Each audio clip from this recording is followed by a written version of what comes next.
This is standard 8 EEB5. E stands for equations and expressions. We're going to graph proportional relationships, interpreting the unit rate as the slope of the graph.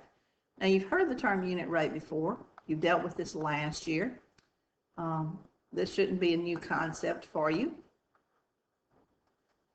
In fact, remember the equation y is equal to kx? This was a proportional relationship where k was your constant of proportionality. You could use this to find values for equations. Let's think about this. What if you were talking about a car going at a rate of 55 miles per hour? Okay, that's 55 miles in 1 hour. This is our constant of proportionality. It allows us to calculate how far that car will have gone after multiple different hours. Whenever we're talking about the denominator being 1, as in 1 hour, we are talking about a unit rate. Now we can plug our k in here. We can use the equation y is equal to 55 times x to figure out how far a car has gone over different numbers of hours.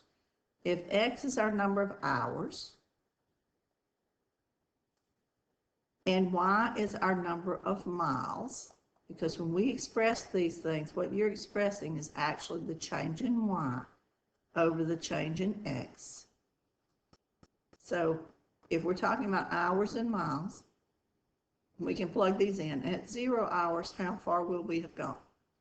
Y is equal to 55 times 0. That would give me 0. After 1 hour, how far will we have gone? Y is equal to 55 times 1. 55 times 1 is 1. So after 1 hour, we'll have gone 55 miles. How about after 2 hours? Y is equal to 55 times 2. That would be 110 miles. So you can use this equation to figure out how far this car has gone given the number of hours it's been traveling. That's why this is called a constant of proportionality. It's called a unit rate whenever 1 is the denominator. And it can also be called the slope. Notice this equation looks just like this one, except for instead of k, we've got m. We're going to start talking now about linear relationships where m is the slope and the graph of the relationship passes through the point 0, 0. This is a linear equation. Y is equal to mx. It's also called a proportional relationship. And since you're used to using k, I want you to see that k is basically our m in this case. Except now we're going to start calling it slope. Let's use an example and see how this works. If Pauline mows a lawn at a constant rate, that means this is going to be a linear relationship, a proportional relationship. And she mows 35 square feet in 2 minutes, then what is her constant of proportionality? Well, let's think about this. She's going at 35 square feet in 2.5 minutes. That tells me how much she's mowed. But let's say we wanted a unit rate. Wouldn't I need to reduce this such that we're talking about a denominator of 1? How much she mows in 1 minute? How many square feet she mows in 1 minute? To do that, you would divide 35 by 2.5 in your calculator. And if you do that, you get 14. She is mowing 14 square feet each minute, each 1 minute. Her unit rate then would be 14 square feet in 1 minute. Notice how we always have units to explain what we're talking about. Now, let's complete the chart below to determine how many square feet of lawn she would mow in 0 minutes, 1 minute, 2 minutes, 3 minutes, and 10 minutes. Okay? First, let's put our time in here so we know what we've got. 0 minutes, this is all time in minutes. 1 minute, 2 minutes, 3 minutes, and then they're going to jump to 10 minutes. They want the linear equation. Well, when we write a linear equation, just like we set up here, we said our linear equation is y is equal to mx, where m is our unit rate, our constant of proportionality, our slope. We have already calculated it. We said that that unit rate, in this case, our slope will be 14 square feet per minute. So when I write my linear equation, it's y is equal to mx. I put the 14 in for the m. Y is equal to 14x. Okay, so our equation is y is equal to 14x, or I could use it as t. I could call my x t since it's time. Y is equal to 14 times time in minutes. At 0 minutes, let's plug this in. The number of area, the area in square feet will be equal to 14 square feet per minute times 0 minutes, right? Well, at 0 minutes, wouldn't that give me 0? 14 times 0 is 0. That tells me in 0 minutes, she will have mowed 0 square feet. What about in 1 minute? Well, our unit rate actually tells us, but let's just try it. Y is equal to 14 square feet per minute times 1 minute, and that would give me 14. Just as I thought, and just as our unit rate said, in 1 minute, she mows 14 square feet. How about in 2 minutes? Let's plug it in. Y is equal to 14 square feet per minute times 2 minutes. 14 times 2 is 28. So in 2 minutes, she will have mowed 28 square feet. How about 3 minutes? Let's plug it in. Y is equal to 14 times 3. If you multiply 14 times 3, use your calculator, make sure you're right. 14 times 3.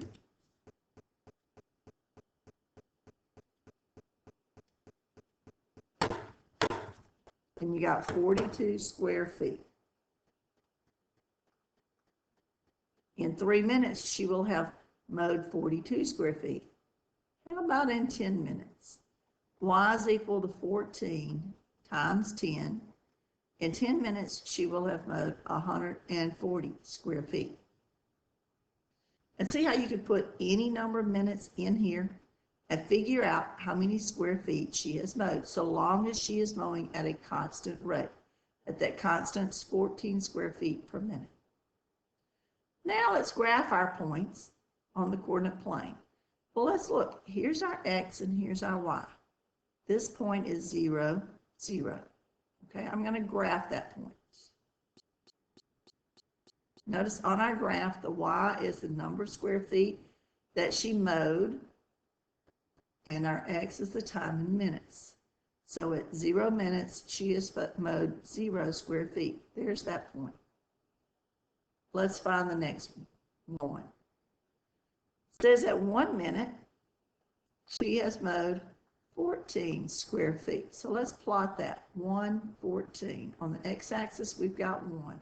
Our time in minutes is 1. Our square feet on the y-axis, 14. So we go at 1, we go up here to 14. 14 is going to be between 10 and 15, almost at 15. So there's where that point should go. At 2 minutes, she has mowed 28 square feet. So our coordinates here are 2, 28. Okay. Let's plot this. At time 2, she has mowed about 28 square feet, somewhere between 25 and 30. So right about in there. At 3 minutes, she has mowed 42 square feet. So let's plot that. 3 minutes, 42 square feet. 3 minutes, and you go up here, and 40 is going to be a little bit above 40. Okay, right about there. And then at 10 minutes, it says she has mowed 140 square feet. Well, let's go down to our chart.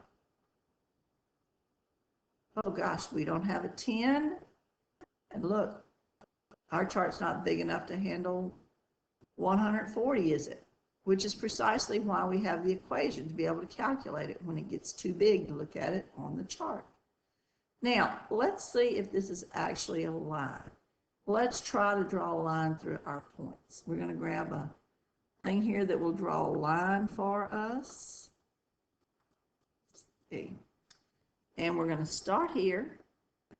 Okay, and we're going to try to draw our line and see if these points go through our line. And they pretty much do, don't they? This is a linear equation.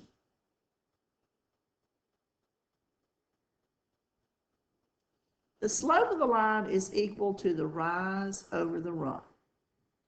So we're going to look at that for a minute. Rise is how far up it goes. See, it says the slope of the line is equal to rise over run. Rise would tell me how far up it goes. That's the change in y. Run would tell me how far over it goes. That's the change in x. So when we're talking rise over run, slope, which is m, is equal to rise over run. That's your change in y over your change in x. It says, find the slope of the linear relationship shown above. How does it compare to the value of m we had before? Okay, well, let's look and see. Now, we don't have a really good line to put it on, but we can kind of put it on some of these. All right. If I go rise over run, my rise here, remember this point was at 228. All right. Our rise over our run, let's draw a right triangle here. If we go up here, not really good at drawing this, but if we go up to about here, how far up have I gone? I've gone from 0 to 28, so I've gone up 28. How far over have I gone to get to this point? I've gone over, let's see, 1, 2. I went over 2. My slope, my rise over my run, my change in y over my change in x would be equal to 28 over 2. If I divide that, that's equal to 14. Isn't that exactly what we said our m was up here, was 14? Our m was 14. So your slope tells you exactly what your rate of change is.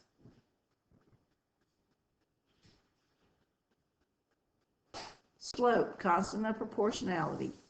Unit rate is whenever your denominator is 1, but all of these are the same thing. Now, let's compare two different proportional relationships presented in different ways. Okay, that's the next part of the standard.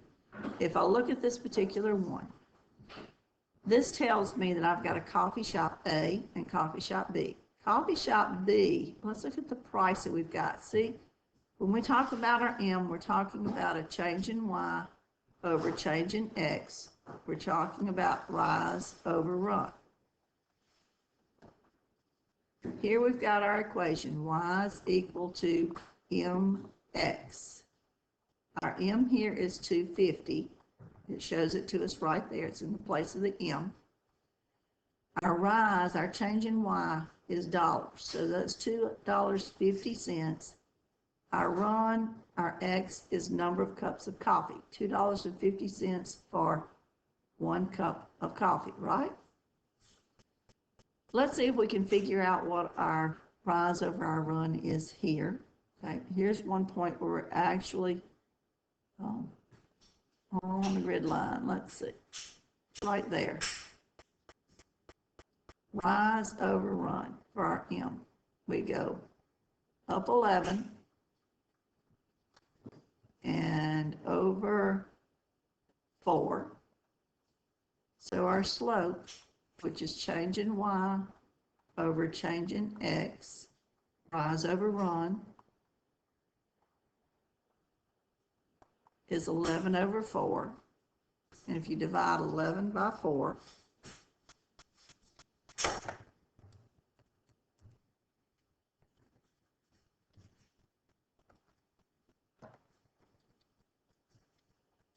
you get $2.75 per cup.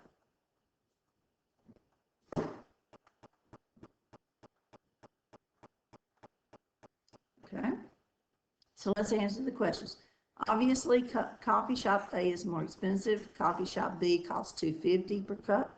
Coffee shop A is $2.75 per cup. Which statements accurately compare costs for the two coffee shops? Choose all that are correct. The price of a cup of coffee at each shop is the same? No. For 8 cups of coffee sold, the total cost at either shop is $20. No, because they have different costs for each one. Coffee shop A has the most expensive coffee. Yes, it's $2.75 per cup versus $2.50 for coffee shop B. For 10 cups of coffee sold, the total cost at coffee shop A is $2.50. Well, let's say if it's $2.75 per cup, and you've got 10 cups, that would be $27.50, right? If it is $2.50 per cup, this is for coffee shop A. If it's $2.50 per cup, and you multiply it by 10, that's $25. What's the difference in those two? $27.50 minus $25. The difference is $2.50. So if 10 cups of coffee are sold, the total cost at coffee shop A is $2.50 more than coffee shop B. And coffee shop B has the most expensive? No, it's $2.50. Coffee shop A is $2.75. In example 2, we have managers at 2 different companies, Company X and Company Y. They carefully inspect bolts that workers at each company manufacture. The number of bolts inspected over time are shown in the graph and table below. Choose all statements that are correct. We're talking about the number of bolts inspected per minute, so we need to find the slopes on these. See, we've got number of bolts per minute. We need the change in Y, we need the M, which is your change in Y over change in X, your slope, your unit rate, rise over run. Okay, so let's see where this is actually right here. Per 40, let's see how many this is per 40. Our rise over our run, we're going up 5,000 over 40. 5,000 over 40, that's 5,000 bolts inspected per 40 minutes. And in my calculator, if I divide that, 5,000 divided by 40 gives me 125 bolts inspected per minute. That would say 125 per minute, right? Bolts per minute. How do we find it when it's in a table? Well, here's our X and here's our Y. We know that our slope is our change in Y over change in X. So let's find the difference in these Y values. 861 minus 0 over 7 minus 0. That's 861 divided by 7. And if you divide 861 by 7, you get 123. So in this company, they're inspecting 123 bolts per minute. Which one is inspecting more bolts per minute?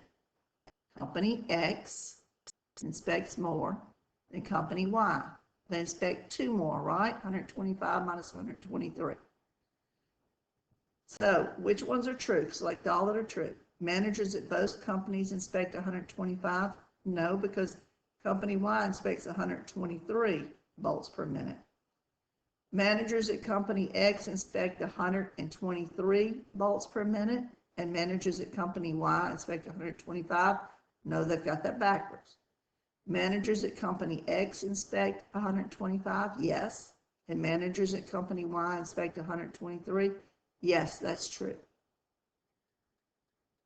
After 64 minutes, managers in both companies will have inspected the same number of bolts? No, because this one inspects more per minute. After 64 minutes, managers in company X will inspect 128 more bolts than managers at company Y. Well, let's see. At 64 minutes, we're inspecting 124 per. Y is equal to 125 bolts per minute times the number of minutes, 64. Let's see how many bolts these would have inspected in 64 minutes. Let's see. 125 times 64 would give me 8,000. They would have inspected 8,000 bolts in 64 minutes.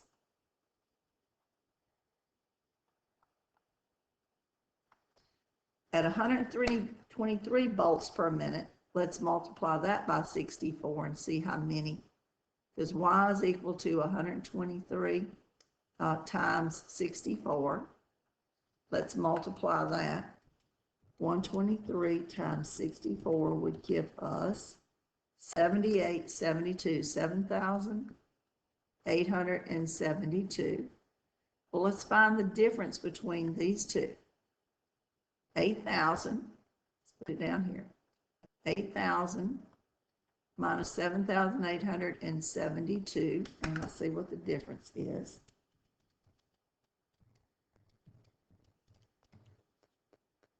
That's 128. So yeah, after 64 minutes, managers at company X will have expected 128 more bolts than Y. And this just has an opposite. And we know it's not that because Y is inspecting less bolts per minute.